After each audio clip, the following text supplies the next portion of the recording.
What's up, beautiful people? This your boy DuBBEmpire back again with another video. So in today's video, I will be going over a couple of tips and tricks that you can use to edit fast in Premiere Pro. So stay tuned.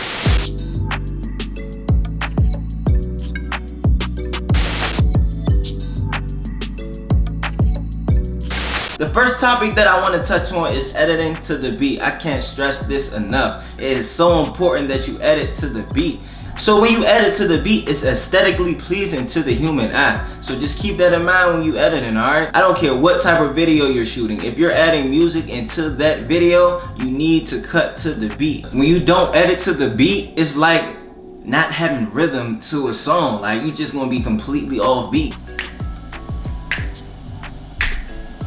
You see how crazy that look? You want to avoid that at all costs. I'm telling you, edit on the beat. Tip number 2, use shortcut keys when you're editing. It is very important that you use shortcut keys, man. It saves so much time. So if you're not familiar with the shortcuts in Premiere Pro, all you have to do is go to the top left corner, click on Premiere Pro, and then click on keyboard shortcuts. Everything you need to know is within that tab, alright? So just keep that in mind. Lower playback resolution. So I will recommend setting your playback resolution to 1/2 or 1/4. That way when you go to playback your video, it goes smoothly. Other than that, if you have it on full, it probably starts to lag and end up being all choppy, and that's what you don't want. Organize your workspace. So when you first open up Premiere Pro, you have your workspace, then you have the different tabs at the top. So I will get rid of history, I will get rid of markers, I will get rid of metadata, because those are tabs that I don't use.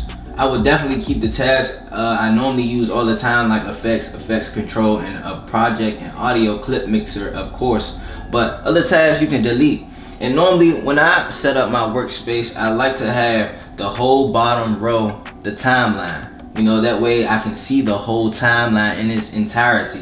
I would definitely recommend having your timeline on the bottom level of your workspace, and then having your effects and the actual video playback resolution on the top. So just keep that in mind. That's just an example of how I do it, and it works for me, and I'm pretty sure it could work for you. Another tip that I want to leave with you guys is color grading, okay? So you might have different shots from different scenes.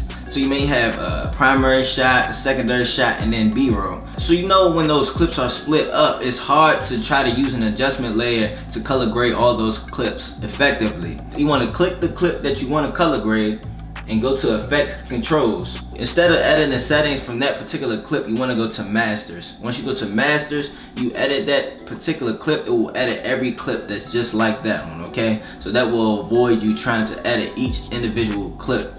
Okay, beautiful people, my time is up. I appreciate you guys checking out my channel. If you could leave a like and a comment below, let me know what you want to see in my next video. Or you can leave some tips and tricks on how you edit fast in Premiere Pro. But until then, I see you guys later, alright? Deuces.